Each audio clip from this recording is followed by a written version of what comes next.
पावन नगरी अयोध्या में संतों महंतों का आगमन जारी है। इसी क्रम में आज उत्तराखंड से शंकराचार्य स्वामी राज राजेश्वराश्रम जी महाराज अयोध्या आए। मैं उन्हीं से जानता हूँ कि आपके अयोध्या आगमन का क्या प्रयोजन है।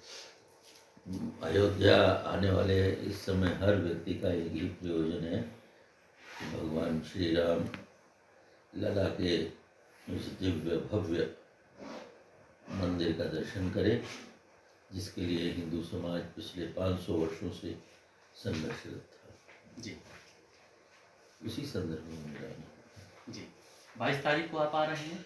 22 को भीड़ बहुत है, इसलिए मैं नहीं आ पाऊँगा। जी जी देश के 4 शंकराचार्यों ने भी आने से इनकार किया है। उनका कहना है कि मंदिर अधूरा है और शुभ मुहूर्त में इसकी प्राण प्रतिष्ठा नहीं हो रही है। आपका क्या कहना है इस पर?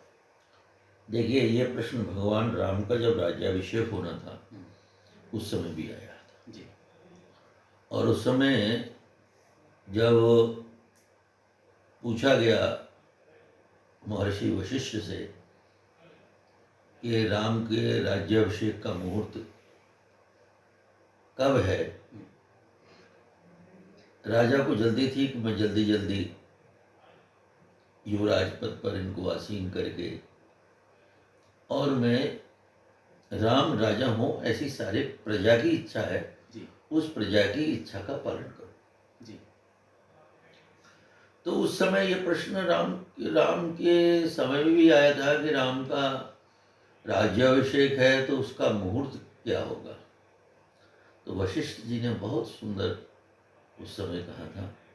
उन्होंने कहा कि राम का जब भी राज्याभिषेक होगा वो शुभ मुहूर्त होगा।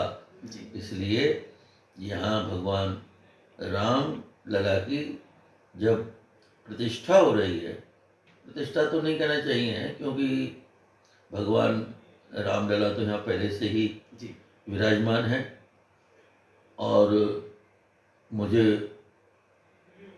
वो सौभाग्य प्राप्त है कि जो टेंट में रामलला विराजमान थे उनको विराजमान करने वाले लोगों में मैं भी उस संघर्ष में था। यूँ तो मेरा आना जाना यहाँ सन 80 से रहा है। जब वो सुनसान जगह थी, वहाँ कोई पुजारी भी नहीं दिखाई पड़ता था। मेरा तब भी यहाँ आना था और जिस दिन ढांचा गिरा है उस दिन भी मैं था। अच्छा। और उसके बाद जो कच्चे मंदिर का निर्माण हुआ उसमें भी मैं वहाँ उसका प्रत्यक्ष गवाह हूँ।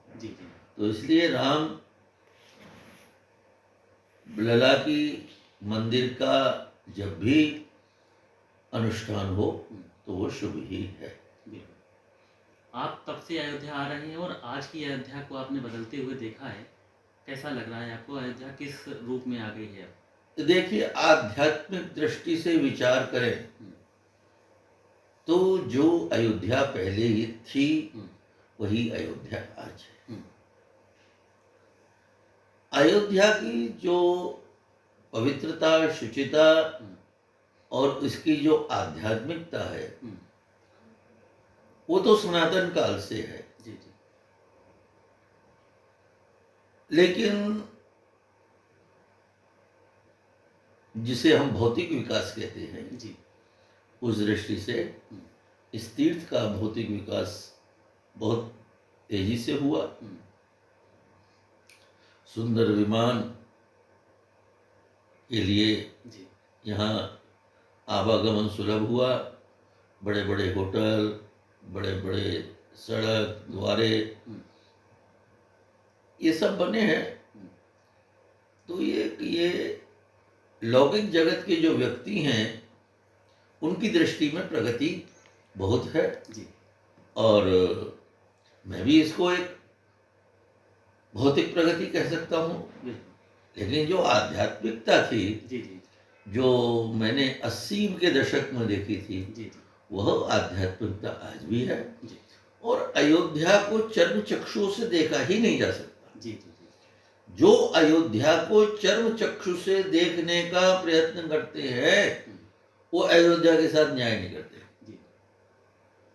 अरे अयोध्या तो आत्मा की अंतर अनुभूति की विषय है और भगवान स्वयं जहाँ पधारे हों, जी उन्होंने जन्म लिया हो, जी तो निश्चित रूप से ये भूमि कोई राम के समय में आई ऐसा नहीं है। ये राम से पहले भी थी भूमि, जी और ये भूमि देवताओं की और हमारी जो पुण्य आत्मा है जी उनका ये तपह स्थान रहा, जी और उस तपोबल और तपो स्थान से जो है ये आज भी गुंजायमान है। जी अगर आप ध्यान से सुने तो वैसे तो सारे विश्व में, लेकिन विशेषकर अयोध्या के हर कण कण से राम राम राम राम ये प्रतिध्वनित होता है। जी लेकिन उसको सुनने के लिए कान चाहिए, और उस आवाज़ को जो है समझने के लिए जीवन में किसी सदगुरु को होना चाहिए। जी रामलला की प्राण प्रतिष्ठा के साथ ही एक सवाल ये उठने लगा है कि सीता जी अयोध्या में पहले भी उपेक्षित थी, आज भी उपेक्षित है।